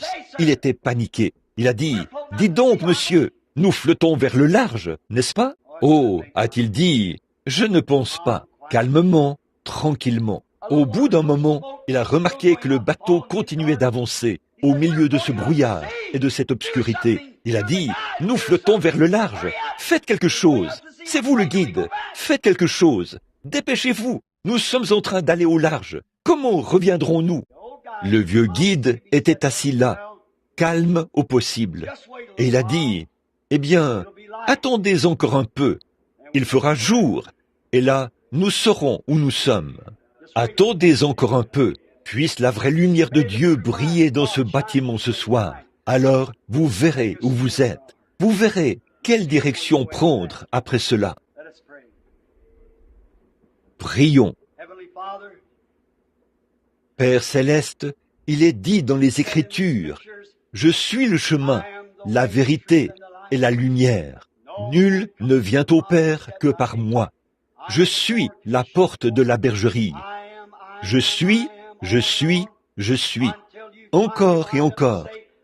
jusqu'à ce que tu finisses par dire « Je suis le je suis ». Ce « je suis » n'était ni hier ni demain. C'est toujours présent, le même « je suis ». Dans chaque âge, dans chaque génération, pour toute l'éternité, il est toujours « je suis ». Eh bien, tu es toujours ce grand « je suis », pas le « j'étais » ou le « je serai ». Et pourtant, tu étais et tu seras, mais tu es cependant toujours présent, le « je suis ». Ce n'est pas étonnant que l'apôtre ait dit « À qui irions-nous, Seigneur ?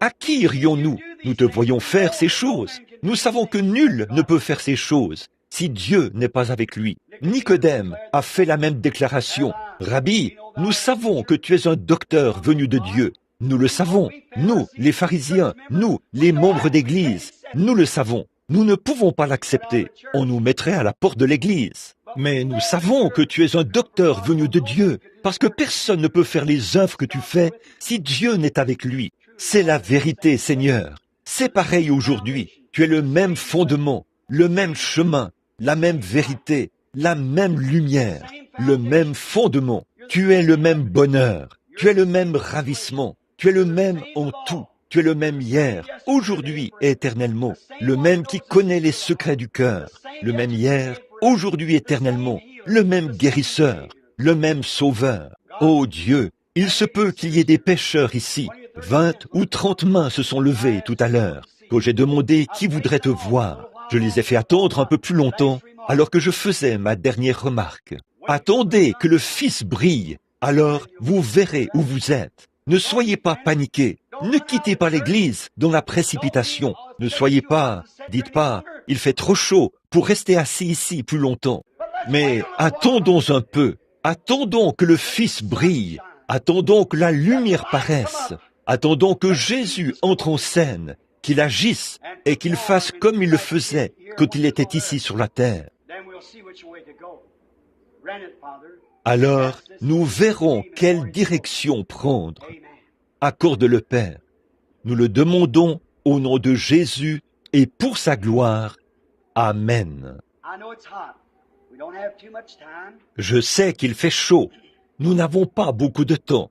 Combien croient que ces déclarations sont vraies? Il n'y a pas d'autre chemin que l'on puisse emprunter. Il n'y a pas d'autre chemin. Eh bien, comment pouvez-vous en être sûr? J'ai condamné l'Église en tant qu'organisation. J'ai condamné le fondement sur lequel elle est bâtie, sur la doctrine des évêques et tout, ayant l'apparence de la piété, mais reniant ceux qui ont fait la force. En effet, ils ne croient pas à la guérison divine, ils ne croient pas au baptême du Saint-Esprit, ils ne croient pas aux doctrines du plein évangile. Leur dénomination, les pentecôtistes, sont en train de s'éloigner tout autant. C'est vrai, les Nazaréens, les pèlerins de la sainteté, ils ont dérivé parce qu'ils ont commencé à accepter la doctrine des hommes, la religion de feuilles de figuier. L'homme se promène. Où pouvons-nous aller? Serez-vous comme les 70 qui se détourneraient? Ou serez-vous comme Pierre ce soir et dire « Seigneur, où irions-nous? À qui d'autre pourrions-nous aller? Nous avons vu que tu as la parole de la vie éternelle. C'est toi seul qui l'as. Et Jésus est le seul qui tient votre âme dans sa main. Votre Église ne peut pas vous aider. Christ vous aide. Où pouvez-vous avoir trouvé, ou croire, ou voir un fondement qui puisse accomplir quoi que ce soit après la mort? Qu'est-ce qu'une Église peut faire pour vous après la mort? Qu'est-ce qu'une Église peut faire pour vous après que les médecins vous ont abandonné? Qu'est-ce qu'un homme peut faire pour vous quand la science médicale vous a abandonné alors que vous êtes rongé par un cancer? Rien du tout. Mais il y a un fondement, il y en a un, il y a un chemin, il y a une lumière, il y a un Dieu, il y a un guérisseur, il y a un sauveur, il y a un être glorifié, et il est au milieu de nous ce soir, parce qu'il a promis qu'il le serait. Et il a dit, là où 2 ou 3 sont assemblés en mon nom, je serai au milieu d'eux. Ils feront, eux aussi, les œuvres que je fais. Encore un peu de temps, et le monde, ça, c'est juste l'Église, les gens du dehors. Ils ne me verront plus, mais vous me verrez, car je, et tous ceux qui ont déjà fréquenté l'école primaire savent que je est un pronom personnel.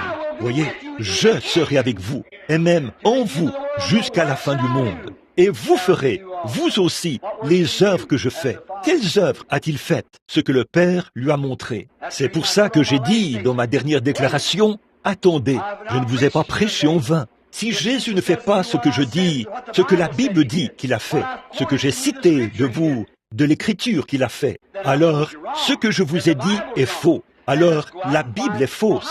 Donc, allons trouver la religion mahométane, allons trouver Bouddha ou toute autre religion qui est vraie. Permettez-moi de vous le dire tout de suite, frère, avant que vous ne commenciez, qu'il n'y a qu'un seul chemin et qu'une seule vérité. Il n'y a qu'une seule religion de toutes celles qui existent qui soit capable de prouver que son fondateur est ressuscité des morts et qu'il vit au siècle des siècles. Amen. C'est l'Église du Dieu vivant. Elle est composée de méthodistes, de baptistes, de presbytériens, et quoi encore? De nazaréens, de pèlerins de la sainteté, de pentecôtistes. Tout homme qui est né dans le royaume de Dieu, qui a reçu Jésus-Christ, est bâti sur ce fondement et ne peut jamais mourir. Il repose sur cette espérance éternelle. Même si dans une semaine, on jette de la terre sur votre cercueil, cela ne vous dérangera pas du tout. Vous passerez simplement de cet ancien bâtiment à un nouveau. C'est tout. Cela vous ressuscitera au dernier jour. Jésus-Christ est le seul endroit vers lequel se tourner. Je me tourne vers lui de tout mon cœur, de toute ma force. Je ferais pareil si je me tenais devant 500 000 personnes, comme nous l'étions à Bombay. Ici, dans cette petite église, ce soir, où il y a 150 personnes, ou quelque chose comme ça, peut-être pas autant, je me reposerai sur lui de la même manière, afin qu'il se révèle d'une manière ou d'une autre ce soir, et que vous compreniez qu'il est ici. Y a-t-il des cartes de prière? En avez-vous distribué? C'est bien. Tu dis que tu en as distribué combien? Frère Raddle, ce soir, je m'attendais vraiment, mais comme il fait tellement chaud, les gens seraient entassés et serrés. Ils seraient entassés ici, à l'intérieur, et tout. Mais c'est que, je suppose, comme je l'ai fait pour commencer, je voulais aller chercher ma femme, et je suis passé en voiture pour voir s'il y avait, combien était ici, et j'ai vu que c'était plein. Je suis simplement revenu. Voyez, je suis venu, j'ai fait demi-tour. Je suis revenu. Bon, il fait chaud, mais juste quelques-uns. Et peut-être qu'ensuite, nous en prendrons quelques-uns de plus. Quelques-uns de plus. Et priez pour eux. Maintenant, je ne dis pas que le Seigneur fera quelque chose d'exceptionnel pour nous. Peut-être qu'il le fera, peut-être qu'il ne le fera pas. Je ne sais pas. Maintenant, par quoi avez-vous commencé? Par un? Très bien. Qui a la carte de prière numéro 1? Voulez-vous simplement lever la main? Quelqu'un qui a la carte de prière numéro 1. Vous en êtes sûr? Numéro 1? Oh, je suis désolé. Très bien, madame. Venez ici. Numéro 2. Qui a le numéro 2? La carte de prière numéro 2. Voulez-vous lever la main? La petite fille? Oh, je suis désolé. La carte de prière numéro 2. Voulez-vous lever la main? Très bien. Vous voulez dire que la carte de prière numéro 2 n'est pas ici? La dame. Très bien. Venez ici, madame. Par ici. Numéro 3. Regardez rapidement. Là, il se peut que ce soit quelqu'un qui est sourd ou quelqu'un qui ne peut pas se lever. Numéro 3. Levez la main, s'il vous plaît. La carte de prière numéro 3. Très bien, monsieur. Je connais cet homme. Très bien. Numéro 4. Levez la main. La carte de prière numéro 4. Quelqu'un a le numéro 4, s'il vous plaît. Cette dame ici. Je crois que je connais cette dame. Je ne me trompe pas. Je pense que oui. Numéro 4. Numéro 5. Tout au fond. Très bien. Numéro 6. La carte de prière numéro 6. Très bien. Numéro 7. La carte de prière numéro 7. Le monsieur qui s'avance. Numéro 8. Billy, voudrais-tu descendre et les placer pour qu'il y ait de la place pour se tenir là, ou quelque part? Numéro 9. Qui a la carte de prière numéro 9. Cette dame-ci? Très bien. Numéro 8. Très bien. Numéro 9. Qui a la carte de prière numéro 9. Regardez autour de vous. Il se peut que quelqu'un soit sourd. Numéro 9. Numéro 9. Est-ce que la personne est sortie? Regardez autour de vous, vers votre... Disons, si quelqu'un a une carte de prière à la main, regardez autour de vous. Peut-être que quelqu'un ne peut pas se lever. La carte de prière numéro 9. Nous ne voulons laisser personne de côté. Est-ce que cette dame-ci a le numéro 9? Regardez. Non, non. C'est trop loin. Numéro 9. Ne venez pas sans que votre numéro soit appelé, s'il vous plaît. Numéro 9. Je connais cette dame, Madame Ford. Avez-vous la carte de prière numéro 9? Que quelqu'un vérifie. Peut-être qu'elle n'entend pas. Jean, Voudrais-tu descendre là-bas juste un instant pour voir ce qu'il en est? Frère Fred, viens aider Billy ici un instant. Très bien. Numéro 10. Qui a le numéro 10? Numéro 9. Numéro 10. Où sont-ils tous passés? Très bien. Nous allons commencer par ceux-ci alors. Prendre ceux-ci. Très bien. Maintenant, là dans la ligne de prière, combien d'entre vous me connaissent? Vous me connaissez et lui me connaît. Très bien.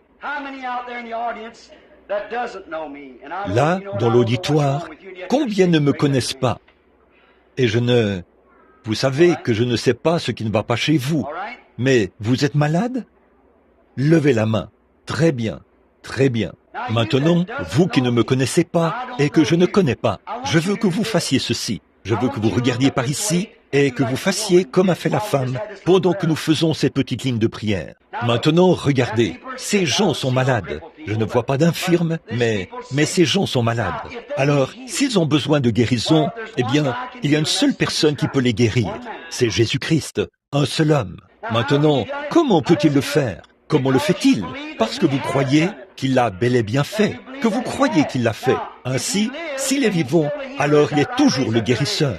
Pas vrai? Levez la main. S'il est toujours vivant, il est toujours le guérisseur. Très bien. Alors s'il peut vous prouver qu'il est vivant, ici ce soir, s'il peut le prouver lui-même. Or, il ne peut pas être ici sous une forme corporelle, parce que son corps se trouve à la droite de Dieu. Combien savent cela? Et combien savent que le Saint-Esprit qui était en lui est de retour ici maintenant, pour faire les mêmes œuvres que le Saint-Esprit faisait quand il était en lui? Ce qu'il a dit. Très bien. Alors, s'il fait ces mêmes œuvres qu'il a faites en nous, maintenant, vous qui n'avez pas de carte de prière, qui ne me connaissez pas, et vous avez levé la main, regardez par ici et dites, « Seigneur, je crois que tu es ici, et je veux toucher ton vêtement, car la Bible dit que tu es, maintenant même, un souverain sacrificateur qui peut compatir à mes faiblesses. Je suis malade, et j'ai besoin de prière, et je veux toucher ton vêtement. Alors, parle par frère Branham, et dis-moi quoi faire. Faites simplement cela, et voyez s'il est ici ou pas. Qui est le premier dans la ligne de prière? Très bien. Est-ce que c'est la dame qui est ici, dans le fauteuil? Très bien, très bien. Tout d'abord, je crois que je ne vous connais pas. Je ne pense pas. Nous sommes des inconnus l'un pour l'autre. Nous ne nous connaissons pas. Très bien. Bon, voici une femme que je ne connais pas. Je ne sais rien à son sujet. Je ne l'ai jamais vue de ma vie. Elle m'est inconnue. Et nous ici, c'est comme un tableau, exactement comme ce qui s'est passé dans la Bible. Voici un homme et une femme qui se rencontrent, comme dans Jean 4, si vous voulez le lire. Jésus a rencontré la femme au puits. Il ne l'avait jamais vue auparavant, et elle non plus ne l'avait jamais vue. Alors il a dit, « Femme, apporte-moi à boire. » Qu'était-il en train de faire? Il contactait son esprit. Et elle a dit, « Les Juifs n'ont pas coutume de demander cela aux Samaritains. Nous n'avons pas de relation entre nous. » Il a dit, « Va chercher ton mari et viens ici. » Elle a dit, « Je n'ai pas de mari. » Il a dit, « C'est vrai, tu en as eu 5. Celui avec qui tu vis n'est pas le tien. » Elle a dit, « Seigneur, je vois que tu es prophète. » Eh bien, nous savons, nous les Samaritains, nous savons que quand le Messie viendra, il nous dira ces choses. Mais toi, qui es-tu? Il a dit, « Je le suis, moi qui te parle. » Et elle a couru le dire à toute la ville. « Venez voir un homme qui m'a dit ce que j'ai fait, ou quelque chose à son sujet. Ne serait-il point le Messie? » Eh bien, si ça, c'était le signe du Messie en ce jour-là, et qu'il est le même hier, aujourd'hui, éternellement, ne serait-ce pas la même chose aujourd'hui qu'à cette époque-là? Ne ferait-il pas la même chose? Combien d'entre vous, dans ce bâtiment, que vous soyez pêcheur ou pas, le croiraient s'il agissait de la même manière? Levez la main. Maintenant, voici ma main. Pour autant que je sache, je n'ai jamais vu cette femme de toute ma vie. Elle se tient ici en disant « Merci Jésus ». Il se peut qu'elle soit chrétienne. Il se peut qu'elle ne le soit pas. Bien des gens disent « Merci Jésus ». Et ils ne savent rien à son sujet. Plusieurs d'entre eux.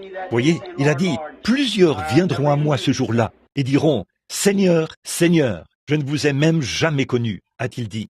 Bon, si Jésus est le même hier, aujourd'hui, éternellement, et qu'il est ici au milieu de nous, si je peux m'humilier devant lui pour me soumettre à lui, alors il agirait à travers moi de la même manière qu'il l'a fait avec son Dieu, agira à travers moi comme il l'a fait à travers Jésus avec la femme au puits. Pas vrai? Maintenant, nous voici ici.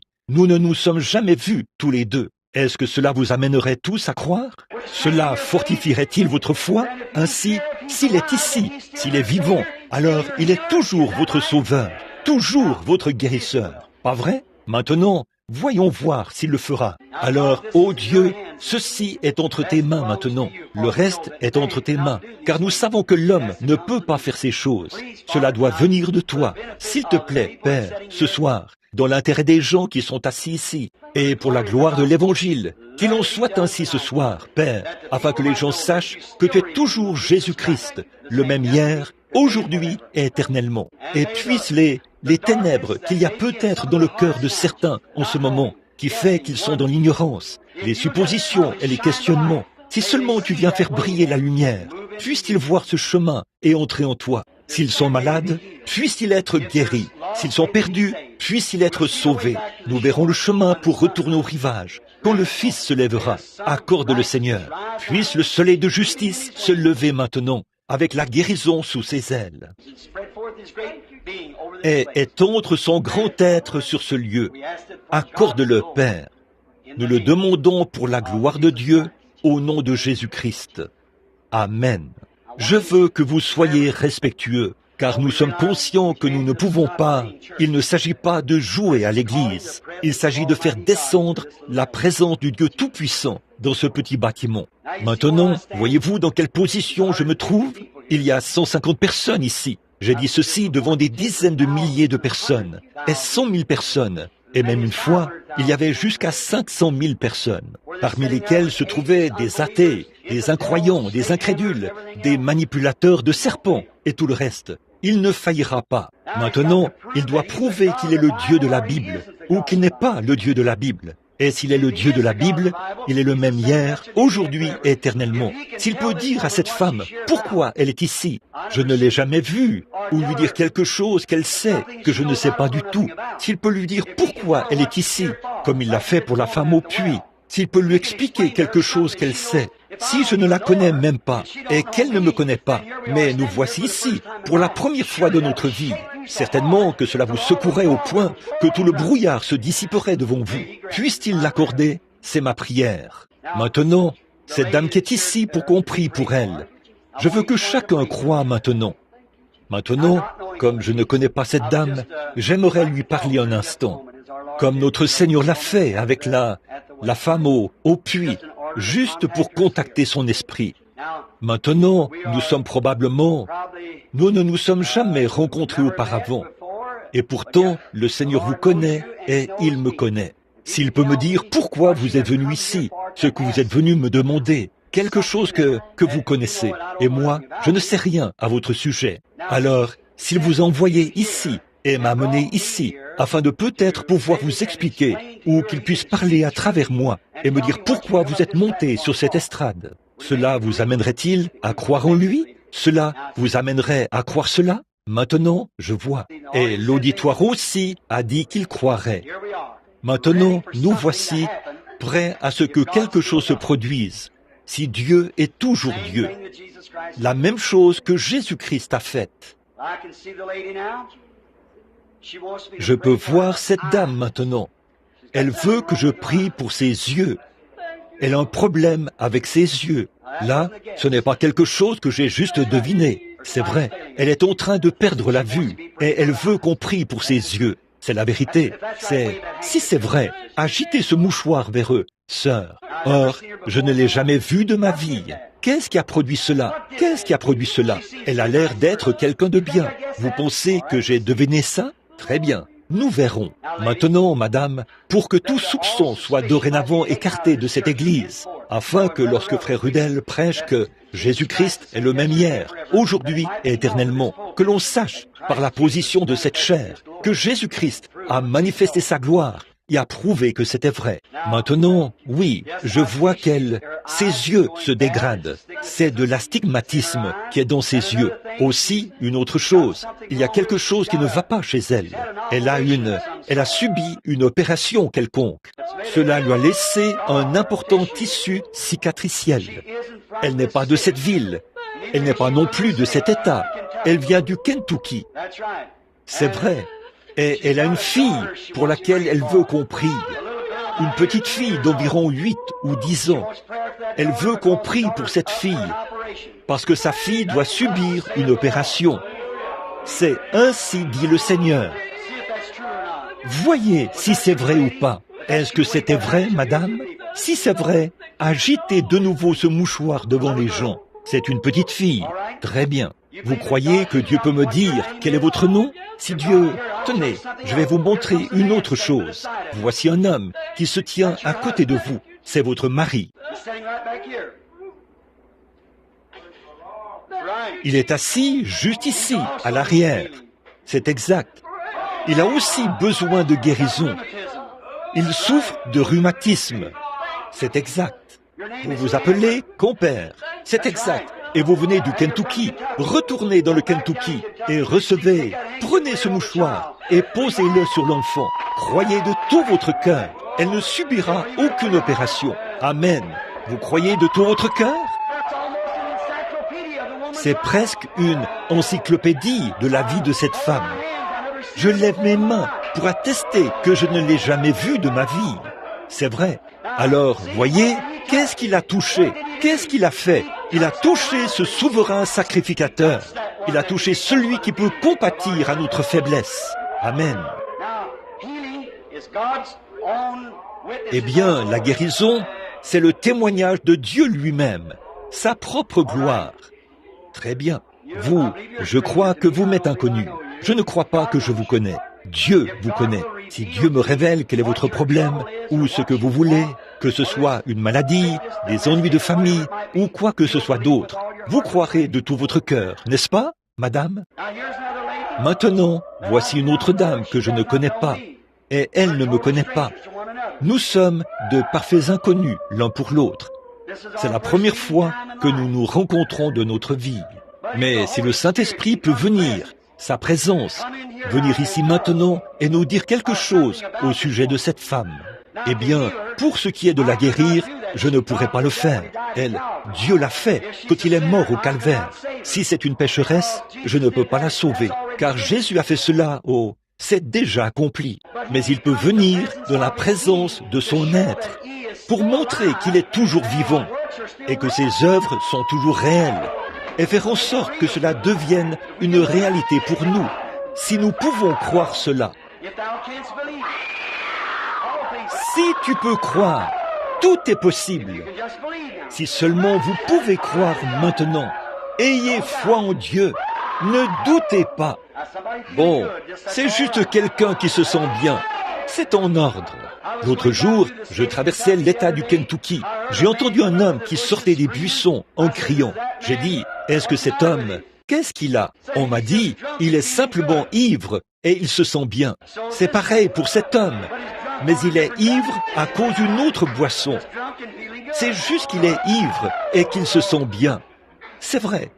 Donc, ne soyez pas ivre de liqueur forte, mais soyez ivre de l'esprit, dit la Bible. Maintenant, cette femme-ci qui m'est inconnue, si Dieu peut lui dire quel est son problème, ou quelque chose à son sujet, qu'elle sait que je ne connais pas, qu'elle en soit le témoin, elle saura si c'est vrai ou pas. Pas vrai, madame? Est-ce que ça vous aiderait si Dieu le faisait? Maintenant, pour ce qui est de vous guérir, sœur, si je pouvais le faire, je le ferais. Mais je ne le peux pas. Je ne suis qu'un homme. Mais cette dame est ici pour qu'on prie pour elle. Elle a des calculs biliaires. C'est vrai. Et elle a aussi le diabète. C'est pour ça que vous voulez qu'on prie. N'est-ce pas, madame? Si c'est vrai, levez la main pour que les gens voient. Vous croyez que Dieu peut me dire qui vous êtes? Est-ce que ça vous aiderait? Oui? Alors, madame Johnson, retournez vous asseoir et soyez guérie. Si vous croyez cela au nom du Seigneur Jésus. Si vous ne pouvez pas croire, alors je ne sais pas ce qui ne va pas. Il y a quelque chose qui cloche. Ne voyez-vous pas que la lumière du Fils brille? C'est la même chose que Jésus-Christ a faite. Je connais cet homme-ci. Sa belle-mère est ici, et je connais sa femme. Je ne l'ai pas vue depuis très très longtemps. Il s'appelle James Morris. Mais je ne sais pas pourquoi il est ici. Je ne sais pas ce qui ne va pas chez lui. Il y a si longtemps que je n'ai pas vu Jim. Mais il m'a connu quand j'étais un petit garçon. Mais Jim, si le Seigneur peut me révéler pourquoi tu es ici. L'accepteras-tu comme homme? Si tu crois, alors tu obtiendras ce que tu demandes. Tu es ici pour un fils. C'est une maladie mentale. Crois-tu qu'il sera guéri?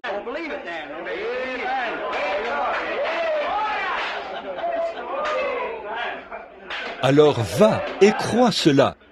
Crois seulement de tout ton cœur. Je pense qu'il faut que j'aille te visiter, frère Jim. Je connais cette dame. Elle est la femme d'un ami qui m'est très cher. Elle s'appelle Imel Hébert. Je vous ai vu dans un magasin, ici, il n'y a pas longtemps. Je n'ai aucune idée de ce qui ne va pas chez vous. Je vous connais. Je connais votre mari. Votre mari et moi, nous avons grandi ensemble quand nous étions jeunes. Et il a fait des études, je crois, un chiropraticien, pour devenir chiropraticien. C'est vrai. Et juste pour savoir ce qui ne va pas chez vous. Mais si le Seigneur me révèle, maintenant, Madame Imel Hébert, à cause de Gilbert et de sa sœur avec laquelle je sortais, si, à cause d'eux, je pouvais vous guérir, je le ferais. Mais je ne le peux pas. Mais il le fera. Si vous croyez maintenant, et s'il vous fait savoir que, bien sûr, je connais votre nom, je vous connais depuis longtemps, mais je ne sais pas ce qui ne va pas chez vous. Si Dieu me dit ce qui ne va pas chez vous, croirez-vous en lui en vue de votre guérison? L'arthrite, c'est ça votre problème. Je vois que vous êtes raide en essayant de sortir du lit le matin. C'est tout à fait exact. Très bien. Rentrez chez vous et recevez votre guérison, Madame Imel Hébert. Que le Seigneur Dieu vous rétablisse. Croyez de tout votre cœur. Que le Seigneur vous bénisse. Croyez-vous de tout votre cœur? Ayez foi en Dieu. Très bien. Voici une dame. Regardez par ici, sœur. Non, je ne connais pas cette femme. Je suppose que nous ne nous connaissons pas. Mais Dieu nous connaît, pas vrai? Nous sommes nés à des années d'écart. Mais c'est la première fois que nous nous rencontrons, à ma connaissance ou à votre connaissance. C'est notre première rencontre. Vous pouvez voir qu'elle hoche la tête. C'est vrai, c'est la première fois que je vois cette femme de ma vie. Mais Dieu nous connaît tous les deux. Il nous connaît depuis notre enfance. Il nous connaissait avant même que le monde ait été formé. Il savait que nous serions ici même ce soir. Il savait que cet incident aurait lieu avant même qu'il y ait un atome ou une molécule. Il le savait, parce qu'il est infini. Il savait tout avant même que le monde soit formé. Il connaissait tout ce qui était arrivé. Il connaissait chaque moucheron et toutes les fois qu'il a cligné des yeux. Il sait tout parce qu'il est infini. Vous voyez? Et on ne peut pas limiter l'infini à quoi que ce soit. C'est tout simplement la perfection de la perfection. Eh bien, il est simplement apparu. C'est tout. Vous voyez? Maintenant, s'il peut me dire quel est votre problème, alors croirez-vous de tout votre cœur? Vous le ferez. De tout votre cœur? Très bien. Vous souffrez du cœur et vous voulez qu'on prie pour cela. Le cœur, c'est exact. Eh bien, quelque chose d'autre vous tient à cœur. Vous voyez, j'ai saisi ça. Vous voyez, vous vous êtes dit, va-t-il me laisser repartir sans me dire cette chose? Non, je vais vous le dire. Vous êtes ici pour un garçon, votre fils. C'est exact. Et ce fils n'est pas ici. Ce fils est dans l'Ohio. Il est dans un hôpital pour tuberculeux. Il a la tuberculose. Et il n'est pas sauvé. Vous priez pour son âme et pour son rétablissement. Ainsi dit le Seigneur. Je vous mets au défi de vérifier cela pour voir si c'est vrai ou pas. C'est vrai, n'est-ce pas, madame? C'est la vérité. Très bien. Je ne peux pas guérir. Croirez-vous? Alors allez et vous recevrez cela exactement comme vous l'avez cru. Allez au nom du Seigneur. Amen. Vous croyez de tout votre cœur? Voyez, la lumière brille. Nous savons où nous sommes maintenant. Nous sommes dans la présence du Seigneur Jésus. Vous dites, il lit dans vos pensées. Très bien. Je ne vais même pas regarder cette dame. Mettez votre main sur la mienne, madame. Si le Seigneur me dit par ici, en regardant par ici, ce qui ne va pas chez vous, croirez-vous cela? Et croirez-vous que vous serez guéri? C'est dans votre dos, c'est exact. Si c'est exact, levez la main que vous avez mise sur la mienne. Allez et soyez guéris. Jésus-Christ vous rétablit. Voyez? Très bien. Il est tout simplement le Seigneur Jésus, le même hier, aujourd'hui et éternellement. Très bien. Cet homme qui s'avance, vous voulez être guéri de l'arthrite? Vous croyez que Dieu va vous guérir? Repartez et soyez guéri. C'est aussi simple que ça. Croyez-le tout simplement. Retournez à votre place et dites, je crois de tout mon cœur, de toute ma pensée. Vous serez guéri. Croyez-le simplement de tout votre cœur. Ne doutez pas. Très bien, monsieur. Cette femme-ci, évidemment, vous voyez qu'elle tremble. Elle est atteinte de paralysie agitante. Il y a peut-être autre chose qui ne va pas. Voyons un peu. Oui, monsieur. Elle est atteinte du diabète sucré. Vous croyez que Dieu vous guérira de ce diabète sucré, maman? Seigneur Dieu, nous condamnons cette vilaine chose au nom de Jésus-Christ. Puisse-t-elle être guérie? Amen. Retournez à votre place et soyez guéris, sœur. Vous croyez de tout votre cœur? Qu'en est-il de vous qui êtes assis là? Vous croyez? Vous croyez que je suis le prophète de Dieu? Si vous pouvez croire, vous qui n'avez pas de carte de prière, vous qui êtes malade et dans le besoin, ayez foi en Dieu. Vous pouvez le croire. Très bien. Vous avez amené ce garçon pour qu'il reçoive sa guérison. C'est dans son dos. C'est exact. Il est infirme. Vous croyez que vous pouvez le ramener en Arkansas, qu'il sera guéri et rétabli? Vous voulez abandonner la cigarette, dire « je vais arrêter, et servir le Seigneur et faire ce qui est bien », le ferez-vous? Très bien, très bien. Alors, allez, posez votre main sur l'enfant maintenant, pendant que vous vous tenez là. Que le Seigneur Dieu du ciel guérisse cet enfant et fasse qu'il... Je vous défie de croire. Il y a une dame assise ici, elle regarde, les yeux baissés, elle regarde, elle me regarde. Vous avez un problème de jambe, c'est exact. Vous croyez que Dieu peut me dire qui vous êtes? Me croiriez-vous? Madame Worley. Bon, très bien, c'est tout à fait vrai. Je ne vous ai jamais vu de ma vie. C'est votre mari qui est assis là, derrière vous. C'est un prédicateur.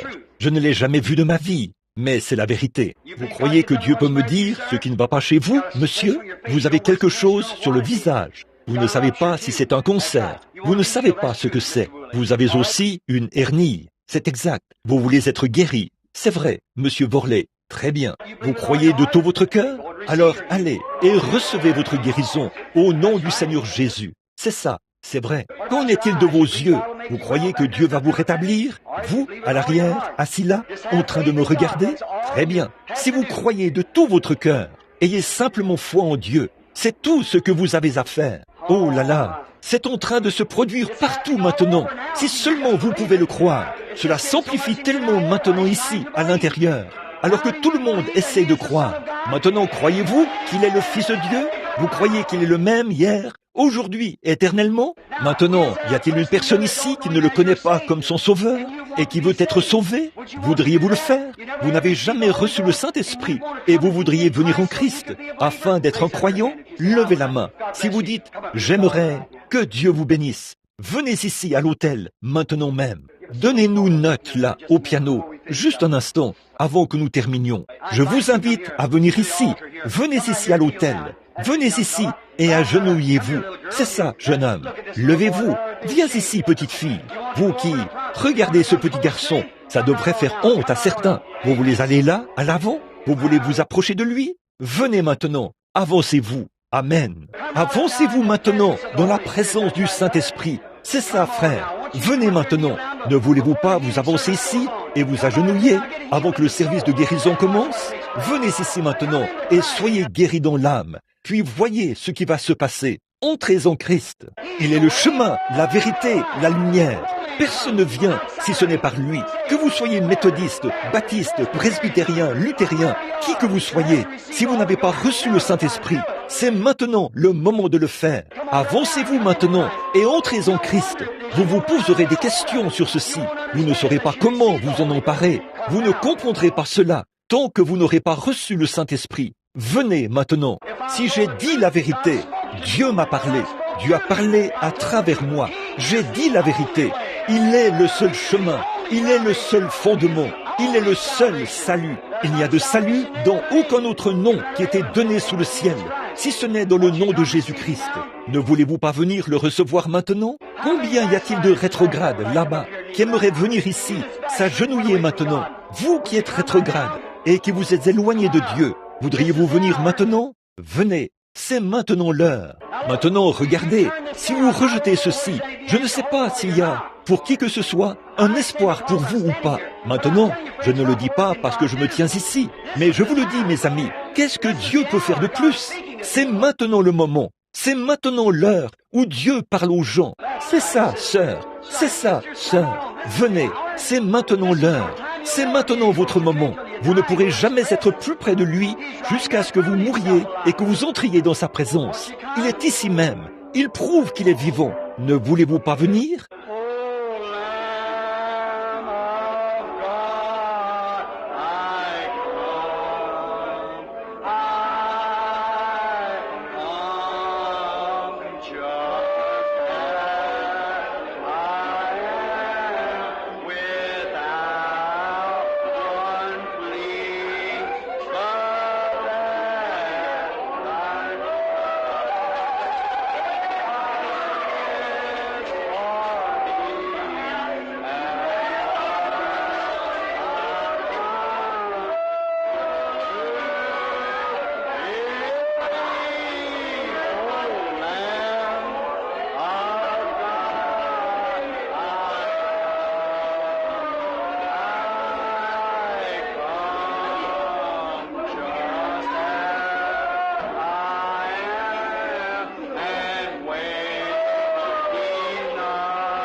Ils ont une tache noire. C'est l'incrédulité.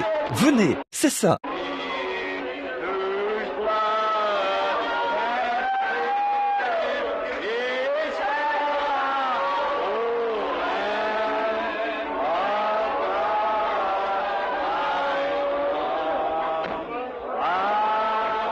Comment pouvez-vous le rejeter après qu'il est venu par les paroles, qu'il est venu en personne, vous a fait savoir qu'il est ici, qu'il vous parle, qu'il est en train de vous parler maintenant.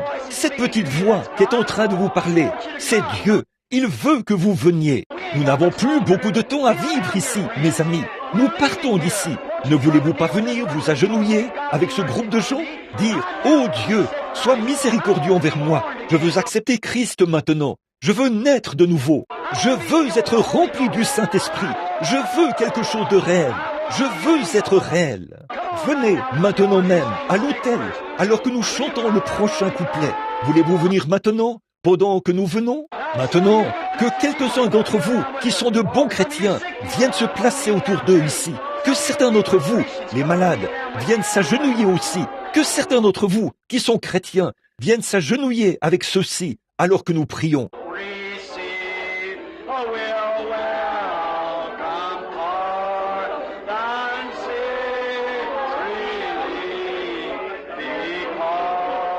Toi, pécheur, viens te joindre à eux. Viens te joindre à eux, toi.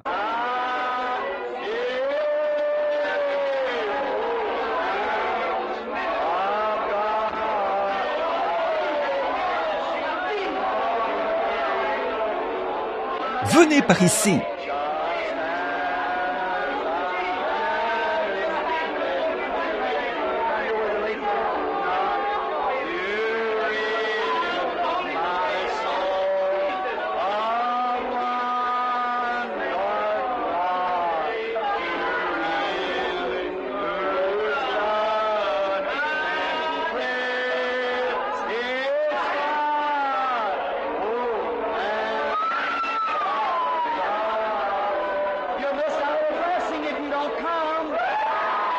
Vous manquerez une bénédiction si vous ne venez pas.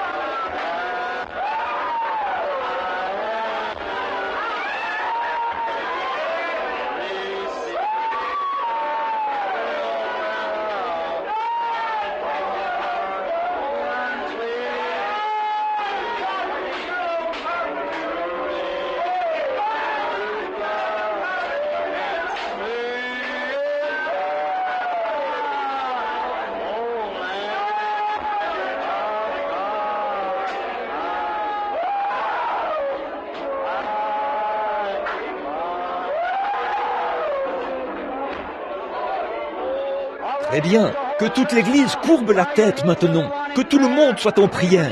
Priez pour chacun de ces gens qui sont autour de l'autel, sans exception. Vous tous qui êtes ici à l'autel maintenant, vous êtes venus sur la base du sang versé. Vous êtes venus ici pour recevoir le Saint-Esprit. Vous êtes venus pour que vos péchés soient pardonnés par Dieu, qui est juste et bien disposé.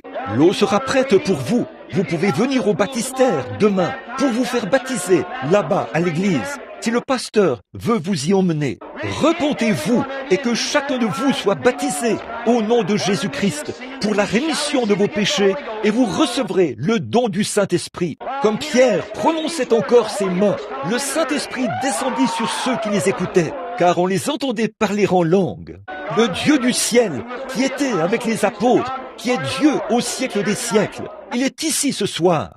Maintenant, que tout le monde courbe la tête pour prier, que chacun élève la voix et prie, pendant que le pasteur nous conduit.